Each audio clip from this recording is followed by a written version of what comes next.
There's been a murder! Or pretty close to it. It was got to be rough to be a Tennessee Titans fan on this fine Monday morning. Not only did you guys trade Nook away last week, but then you turned around and just kind of got manhandled by the Detroit Lions. Let's be honest, Titans fans. That was not your best performance against our franchise, let alone any franchise, considering you guys were coming in, beating up on us. 0-8, the Detroit Lions rolled into Sunday against the Tennessee Titans in Week 8. 0-8, right? We were heavy favorites heading into the game, and justifiably so. You guys traded Nook away last week to the Kansas City Chiefs, and, Will Levis, who is supposed to be your future quarterback, not really producing the way you wanted him to. In fact, he was out this game, and we got the racist Mason Rudolph in to try and play against Detroit. Now, he did have a nice little touchdown run, early on, shook Nowitzki right out of his boots. But hey, when you're relying on Mason Rudolph and a bunch of subpar players, Calvin Ridley kind of took it to us, but he is a little bit past his prime. You're not going to be able to muster up a big push against the number one offense in the NFL. And that's basically what we've seen happen was almost pure dominance from start to finish, short of a couple of bad plays on offense, which over this season I've seen Taylor Decker's play kind of drop down, maybe even a full letter grade. He was a solid B-plus left tackle last year, and this year I feel like he's really kind of fallen off, lost a step. You see where these younger guys are starting to kind of beat him with their sheer athleticism. And we're seeing it more and more now as the season goes on, Taylor Decker being taken advantage of a little bit more than you'd like to see out of your left tackle, protecting your multi-million-dollar, nearly a $250 million quarterback in Jared Goff, the face of the franchise. The game started off a little shaky. Arden Key really got through there and just blew up Decker and got right to JG, and then you see him kind of tweak his ankle a little bit. But in this particular game, at least from what I was seeing, we needed special teams to be absolutely special. Yeah, our offense was rocking and rolling, but thanks to special teams and our defense, we got to play on a short field. There are some concerns I have about this team moving forward. I really hope that this week Brad Holmes makes a move to bring in some type of a rush edge and not some guy off of a practice squad. Make a move. Give up a little bit of capital if you got to. We know Brad Holmes loves to deal away third and fourth round picks. You got to be in contact with the Browns, right? Yeah, there's two guys that I'd like to see the Lions bring in, and we'll talk about them later in the week. But number one is Zadarius Smith, who we've been linked to since Aiden Hutchinson destroyed his knee. Actually, before Aiden Hutchinson broke his leg, we were already in talks with the Browns about possibly bringing in Zadarius Smith. And then also Keon White from the New England Patriots. Second-round pick in his second year. He's been playing pretty well. He would fit our mold decently enough, not so great against the rush, but a strong pass rusher, a rush edge that we could go ahead, maybe invest some capital to bring in from, see if we can pry him away from the New England Patriots. He might be trade bait material right now as he was a healthy scratch just yesterday in their game. So that's a couple of things. I thought our team was a little energetic-less. We didn't have as much energy as I'd like to see. The team seemed a little down, but then you inject some special teams plays, some big defensive plays, really get the hype train rolling, really get Ford Field rocking and rolling behind you. But I will tell you this much. If we do not address our pass rush, our secondary cannot hold up against better elite wide receivers. If we do not address our pass rush and bring in help immediately, our defense is going to continue to slide backwards. We shouldn't have allowed Tennessee to put up the 14 points that we did put up. They're a terrible offense. Our defense is better than this, right? But what you going to do, man? You need to get that pass rush. We here on this channel have been talking about it for years now at this point about how pass rush affects your secondary.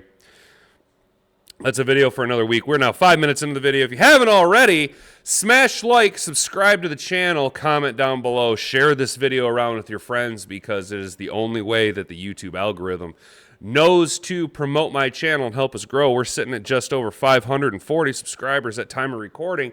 I cannot thank you guys enough. We're going to go ahead and read this article coming from our good friend, not our good friend, I don't know the guy, but he is a senior writer over at DetroitLions.com. Long-time beat writer for the Detroit Lions. I trust this guy a lot with his information. Tim 20man. We're going to go over to DetroitLions.com. Tim 20man. Recap. Lions versus Titans. Talk about a complete team effort. Isn't that accurate? 6 different players scored for the Lions Sunday on all 3 phases, played a critical role in a convincing 52-14 victory over the Tennessee Titans that makes it 5 straight wins for Detroit. We now move to 6-1. 5 straight wins for Detroit. First victory against the Tennessee Titans. Got to see some Hendon Hooker play, which I was very excited about. I got to see a lot. You guys hear me talk a lot about seasoning your players. We've seen a lot of guys getting some seasoning on them, getting to experience. If you think about it from a video game perspective, you're getting these guys some much-needed XP so that you can level them up as the season progresses, right? That was huge. It's great to see Hendon Hooker get in a non-blowout on our end, but a blowing another team out, letting him get a little bit of rest or a little bit of rep, let Jared Goff, kind of heal up his ankle a little bit. We've seen him kind of tweak it there. But it's just great on end to see such a big, just a pounding 52-14 at home. Next week we got to take on the Packers, who might be without Jordan Love, so that bodes well for us. But it was just an absolute beatdown. We're 6-1, and we move to we're still the Kings in the North, right? Still Kings in the North, number 1 in the NFC North, which is turning out to be the best division in all of football. So that's no easy feat to be the best team in the best division in all of football. 3 big special teams returns, 2 punt returns, and then Khalil Dorsey really got it rocking and rolling with that kick return early on. 4 defensive takeaways and a big play on offense resulted in Detroit's most impressive win of the season. I wouldn't say that it's the most impressive win of the season. I think our dismantling of Dallas to the point where we were on the road. We have a history against Dallas, especially at Dallas. It was Jerry's birthday, and we beat them so badly that the stadium had to blur out the score on the scoreboard, right? That, I think, was probably our most impressive win of the season. This is a team you should be beating. The Tennessee Titans are a team you should be soundly beating. The AFC South is not so great. Houston's kind of, tripping up a little bit out of the gate. Jacksonville's trash. Tennessee's trash. I mean, who else is in the AFC South? Titans, the Jags, the Texans, and the Colts. The Colts are, AR-15's not really turned out to be the guy that we all, or at least we here at the Hat and Beard Show, thought he was going to be, right? Hey, aren't we glad we didn't listen to Hat and Beard on that one? The 52 points scored are tied for the second most in franchise history. Over the last 4 games, the Lions have scored 172 points and 22 touchdowns.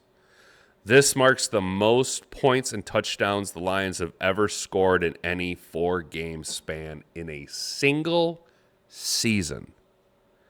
We are absolutely lighting it up. Our offense is going bananas, guys. Our Goffense, under the tutelage of Big PP Ben Johnson and having all of these would you have guessed that J-Mo was suspended after we dropped 52 points on the Titans? Would you expect that Jameson Williams was suspended for the whole game, wasn't even a healthy scratch, didn't even get hurt? He wasn't available. And we still dropped 52 points on a professional team. That's very, very impressive. That's very, very impressive. Without your big, deep threat, we did have 1 home run play, but other than that, we never needed a big, deep threat. Our special teams and our defense kept routinely giving a short field to our offense to work with. I mean, what more can you ask for? At one point, I remember staring at the statistic. Goff was 6 of 8 for 28 yards, or 6 of 8 for 86 yards and 2 touchdowns in the first half. That's absolutely ridiculous, And it's not like our offense was piling up yards. Yeah, we had that one big play with Jahmyr Gibbs, but other than that, it's just short field city. You got to love short field city, right? Started off early with Nowitzki with that INT. I mean, that was beautiful. What was it? Levi Onwuzurike put the rush on Mason Rudolph, and he just threw. That's the ill-advised passes that I be talking about all the time, right? Make a subpar quarterback throw off platform on ill-advised passes, and Trevor Nowitzki just happened to be the right guy there at the right time to grab that pass, and it just started right there, right? It just started right there. Detroit's defense set up the first points of the game when a great rush by Levi Onwuzurike led to an ill-advised pass from Tennessee quarterback Mason Rudolph right into the hands of linebacker Trevor Nowitzki at the Titans' 31-yard line. I swear I just talked about that. Nowitzki returned to the 23-yard line. It took just 2 plays there for running back David Montgomery to punch it in from 7 yards and give the Lions a 7-0 lead. Short of last week with David Montgomery getting a little dinged up there are 3 things you can count on in life: death, taxes, and David Montgomery scoring touchdowns. Tennessee came right back and marched 75 yards on 4 plays, capped off by Mason Rudolph, 11-yard touchdown run, which is the first of his career. That was tough to watch. Tennessee really, their first couple of drives, really just moved the ball at will on us. The refs were a little ticky-tacky on Brian Branch, throwing some unnecessary flags, in my opinion. Terry Arnold seemed to stay out of the penalty box a little bit, but I did notice that both in the run game and the pass game, the Titans' offense was really focusing on taking it to Terry Arnold. They were really attacking him. I know he's a rookie, but they were really throwing his way and also running directly at him with their run game for a little bit until it got into a boat race, and they had to basically abandon that. But, their offense moved the ball, especially the first drive was – I was like, okay, boat race. Literally, I was sitting there the whole game going, all right, well, you know what? Without Hutch, we're just going to be a boat race team. We're not going to worry about the defense. We're not going to worry about getting pressure on guys. We're just going to boat race you to 35. First team to 35 wins. Well, you see how well that worked out for the Titans, how well it worked out for us. It's not the type of team that I want to be on. This isn't Mike Mart's style offense. This is Detroit's ground and pound. Man, my chair just keeps wiggling all over the damn place. All right, sorry about that, fellas. On the first play following the touchdown, Jahmyr Gibbs went through a huge hole opened by Taylor Decker, Graham Glasgow, and Frank Ragnow. All three of those guys, longtime veterans of the team. Graham Glasgow came back to Detroit, right? We originally drafted him in the Patricia era, and then he came back after spending a year or two, I think, in Denver. On the left side of the offensive line and beat everyone down the sideline with a 70-yard touchdown run. That was beautiful. Just watching. That 70-yard touchdown play by Jahmyr Gibbs was what we call poetry in motion. The timing on everything was absolutely perfect. He never had to slow down or change his gait, right? His pacing, his gait was exactly the same from the minute he got the ball. All he had to do was get to the corner and hit the afterburners, and that's exactly what he did, and nobody was going to catch him. Nobody on the field was going to catch Jahmyr Gibbs. It was absolutely beautiful to see. Sonic and Knuckles are such a great 1-2 punch, and he just went absolutely bananas on that 70-yarder. That was, as I say, time and time again, poetry in motion. It was just beautiful to watch, right? Gibbs is the first Lions player to produce a rushing touchdown of 45-plus yards in consecutive games since Dutch Clark in 1934. 90 years, boys! It's been 90 years since we had a running back rip off two 45-plus yard touchdown runs. Even Barry couldn't do it. I mean, he came close. I think Gibbs is the first player since Barry Sanders in the Super Bowl era to rip off two 40-yard touchdown runs in consecutive games. But now you see when you add in the full statistic of the 45 yards, then he actually outpaces Barry, dating back to 1934, Dutch Clark, nearly 90 years. In a back-and-forth game early, Tennessee tied at 14-14 on a 5-yard pass from Rudolph to wide receiver Nick Westbrook-Ikine after a 70-yard drive. When they hit us with the 14-14, I had already committed our team to being a boat race offense. I was like, we are just going to boat race you. Bring it on. We got bigger and better guns on our side. We got more funding. We have more technology. We are better than you, Tennessee. Detroit countered once again on the next possession that started at the Tennessee 25-yard line following Khalil Dorsey's 72-yard kickoff return. I thought he was going to take it. Quarterback Jared Goff needed only 3 plays from there to find wide-open Brock Wright on an 8-yard touchdown to make it 21-14. That Brock Wright touchdown really salted my nuts, guys. If for some reason, one of my parlays that I built, I would have turned 10 into 3,200. I decided that Fireball Tim Patrick was going to get a touchdown instead of Brock Wright. And that was the only leg that missed. I had Kyle Pitts with a touchdown, Tyler Kroft with a touchdown, Evan Ingram with a touchdown, Sam Laporta with a touchdown, and then for some reason I just thought in my mind's eye I seen Fireball Tim Patrick getting a touchdown, and it didn't work out. That happened to go to Brock Wright, which you gotta love Brock Wright. I'm a big Brock Wright fan, right? We all say around this channel his brother's name is Chuck Steak, right? 8-yard touchdown, Jared Goff going bananas. Following a Kirby Joseph interception on the first play of the subsequent Titans drive, the Lions set up at the 12-yard line. Goff found wide receiver St. Brown wide open in the end zone for a 1-yard touchdown. That was actually funny because he took up 24-18. The commentator even referred to Amon-Ra as the loneliest man in the Motor City because he was just standing in the back of the end zone by himself. That was because, there was a penalty that kept that drive alive, moved it right down to the 1-yard line. Me, you, everybody else, everyone in Nashville, every single 53 men on the Tennessee Titans active roster were like, okay, they're going to turn around, they're going to hand it to Monty, and Monty's just going to plow it in, right? That's what we do. We're a tough, gritty, hard-nosed, pound you with the rock style offense, and because we do that so often, it consistently opens up the play-action pass. Jared Goff, one of the better play-action pass quarterbacks in the league, despite having a bum ankle and having to roll out to his left side, so he had to almost completely do that Jared Goff maneuver that I hate so much where he turns 360 degrees to roll out, but he sold the run. We run the ball so often that the defense bid on it, and Amon-Ra was just standing there wide open for okay, here it is. It's actually the fifth straight game where Amon-Ra scored a touchdown. I was about to say it's his fourth or fifth. Joseph is the first Lions safety to record 5 interceptions in a season since Glover Quinn. And we talked about Kirby Joseph.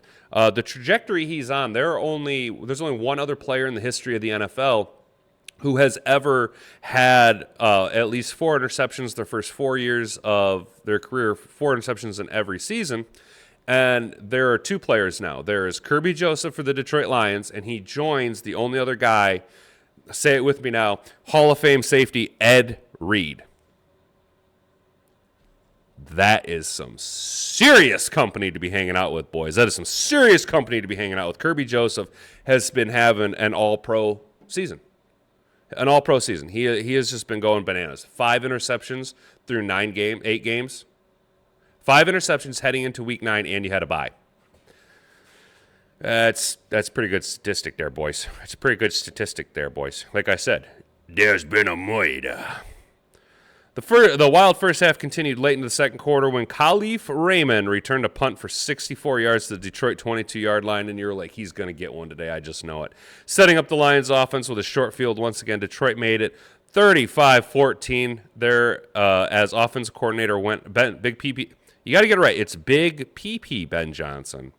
Went to his well of tricks with Montgomery receiving a pitch from Goff, throwing a touchdown pass to Sam Laporta. That was Monty's first career passing touchdown, and I'll be dipped in shit. He's got some serious spin on that ball. I mean, my God, dude, that seemed like a tighter spiral than I've seen Jared Goff throw regularly. Jared Goff does have a little bit of a duck action on his pass, but Monty dropping dimes into Sam Laporta on National Tight Ends Day. So happy National Tight Ends Day, Sam Laporta. Detroit's defense had a great stand from the 1-yard line on 4 straight plays right before the end of the first half. Then we knelt down, right?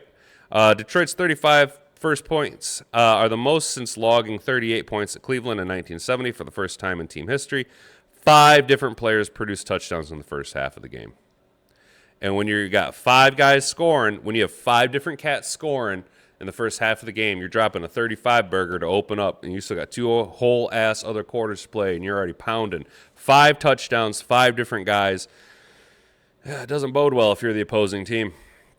The Lions picked right up where they left off, forcing a Titans punt on their first possession of the second half, which was returned 90 yards by Kalif Raymond for a touchdown. What's really awesome, a little bit of revenge game narrative here because Leaf played for Tennessee after coming out of Holy Cross, right?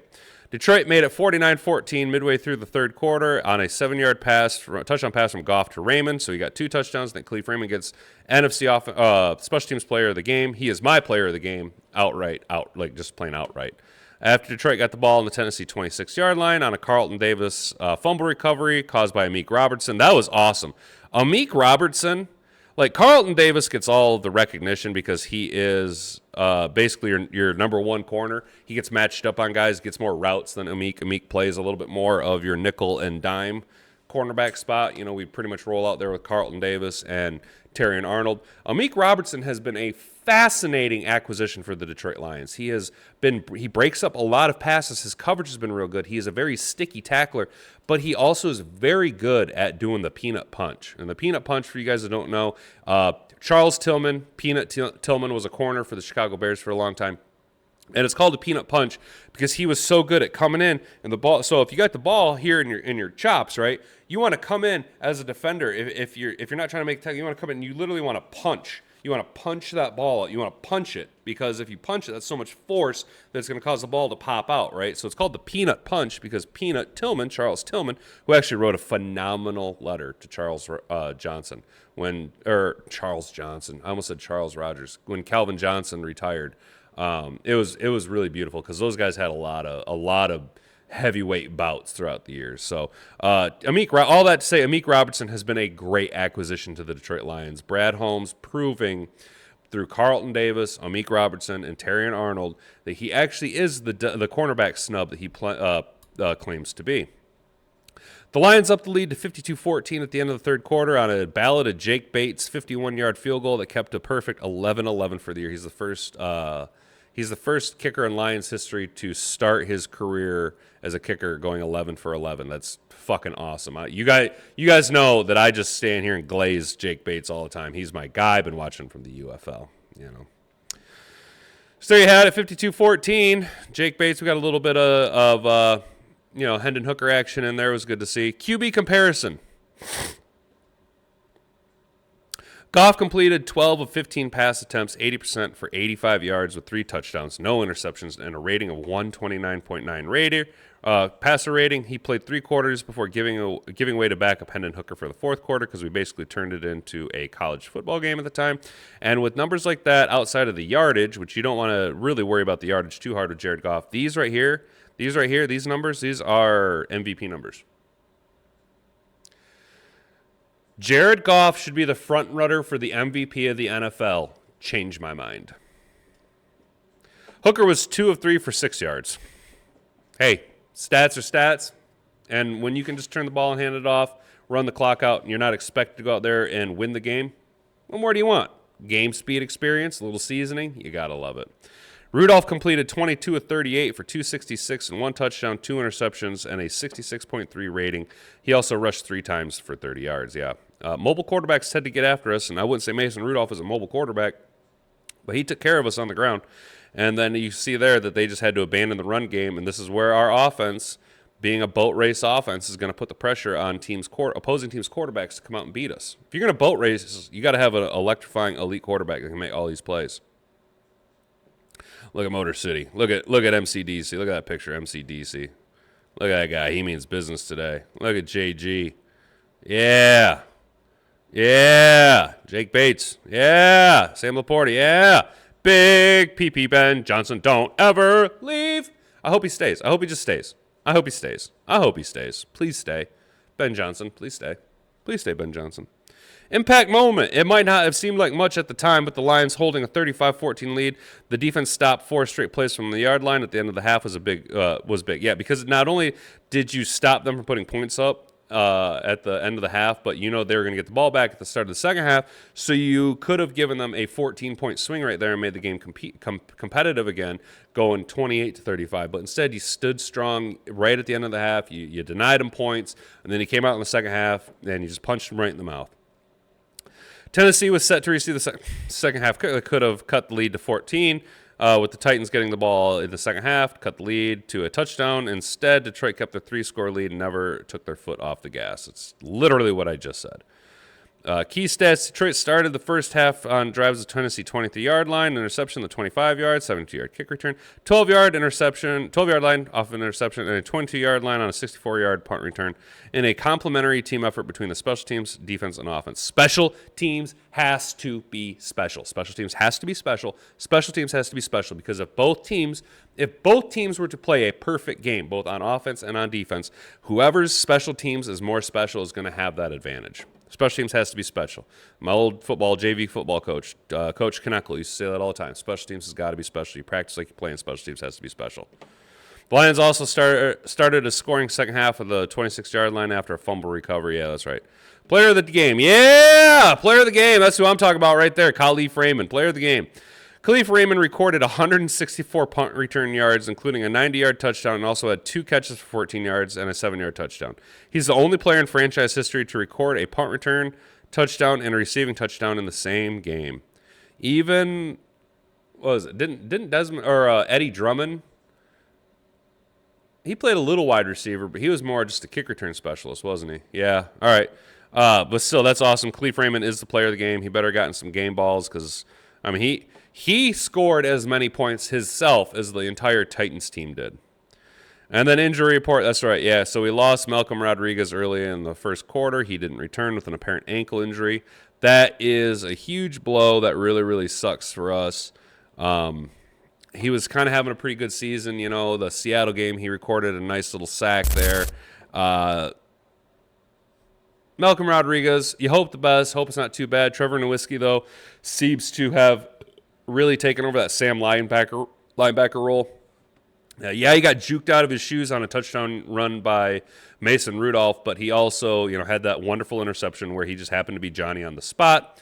We've seen him with the walk-off sack against Minnesota last week to end the game. He's been very productive and a blessing that we've been able to find such a diamond in the rough. Brad Holmes doing Brad Holmes things. Hopefully Malcolm Rodriguez is good. Hopefully Jared Goff's ankle is fine. It looked like he just had a nasty roll on it. I don't agree with the commentator saying he was hobbling. I mean, he was walking around like a guy who rolled his ankle and tried to walk it off. I mean, do you really think that going into halftime with an ankle that had already been injured in the second quarter, that the Lions organization was going to roll out their $250 million quarterback in the second half of a blowout if his ankle is actually injured? No, he needed to just walk it off, work it out, and get rid of it. So, hopefully injuries check out pretty well. Next week we got the Packers. Jordan Love might be out. Hopefully Josh Paschal is back from illness because we do need some pass rush help. And Paschal, I think, has been having a decent enough season that it was noticeable missing Paschal this last game. So, when you take your top three edge rushers down, two of them for the whole season with Marcus Davenport's tricep, Aiden Hutchinson's leg, and then Josh Paschal this last week with illness, you're going to be kneecapped. And we've seen that. We had a hard time getting to the quarterback. Now, the Titans' offensive line is not that great. There is holes to be had, and we've seen that we were getting to Mason Rudolph, but not as fast as Aiden Hutchinson was, which he was able to sit back in the pocket a little bit and pick apart our less than stellar secondary, a growing secondary, a young secondary, right? You got two young safeties, a veteran at cornerback in Carlton Davis, and then obviously Terrion Arnold, who has had some growing pains, but I think he's really starting to produce a lot better. However, you don't have Aiden Hutchinson's constant pressure being able to mask the shortcomings of our defensive back room. But it's a symbiont circle. One complements the other. Better hold up in the secondary means a longer time the quarterback has to hold on the ball to throw, which means better chance of your defensive rush players being able to create pressure, get sacks, even push turnovers. On the flip side of that, when you have a subpar secondary who is going through learning pains and you can rely on a defensive MVP candidate like Aiden Hutchinson was, who can put a tremendous amount of pressure on quarterbacks, make them make ill-advised, bad decisions, make them throw off platforms, screw the timing up of the play, it is a boon for your secondary. And we now notice, just last game, we're missing that. So we need to address that. Paschal being back healthy should help. Make a trade. Brad Holmes, come on, buddy. You got to make a trade for me, bud. I know my dream scenario isn't going to happen, bringing in Mad Max Crosby. That's just not going to happen. I'm not asking for a superstar deal. I'm looking for a second, third round pick to be moved for a youngish or either a youngish up-and-coming defensive player like a Keon White from New England, or a well-established veteran who just wants a ring, like a Zadarius Smith. So that's about it. Let me know down in the comment section below what you guys think. I thought it was a beautiful win, an all-around team effort. Special teams had to be special, and they gave us a spark that we needed to really just light the fire and kick the shit out of Tennessee. That was awesome. It's good to see. So, like I said at the beginning of the video, there was been a murder, and I'm Voodoo Mama Juju, and I done figured it out. The Tennessee Titans got murdered by every aspect of the Detroit Lions. Every single team, special teams, defense, and offense, every position group nearly won every single battle. That's exactly what you like to see. This is a perfect scenario for us to, you had the big win against Minnesota. You get a little bit of what could have been a trap game for us here against Tennessee, but we were able to just beat the brakes off of the Titans. And then you got big bad Green Bay next week they'll be pushing us for, control of the North, but we'll keep you posted. We'll keep you posted throughout the week as we know more about Jordan Love's availability, but we know that if Jordan Love's not available, Malik Willis isn't Jordan Love. He's not terrible in the little limited action that he's seen in replacement of Jordan Love, but he's not Jordan Love, which bodes well for us. So hopefully things go our way. We don't want you don't want players to be injured because that dilutes the product on the field. But man, if we could get away with a sneaky win against Green Bay without Jordan Love. That'd be absolutely awesome, and move to 7-1. So let me know down in the comment section what you guys think about this awesome 52-14 win against the Tennessee Titans. Detroit just proving again that they're the best offense in the NFL. Comment down below. Share this video around with your friends. It really helps us grow. Subscribe to the channel if you're new here. If you made it this long, that's awesome. Seriously, if you made it this long and you're new to the channel, definitely subscribe. Like this video. Share it around. Try and have yourself a good rest of the day, guys. I got to get this edited and out to y'all, and then I got to get going to work. So that's going to be it for me. I've been Hat and Beard. You've been an attentive audience. Bonga, bonga. Frig off.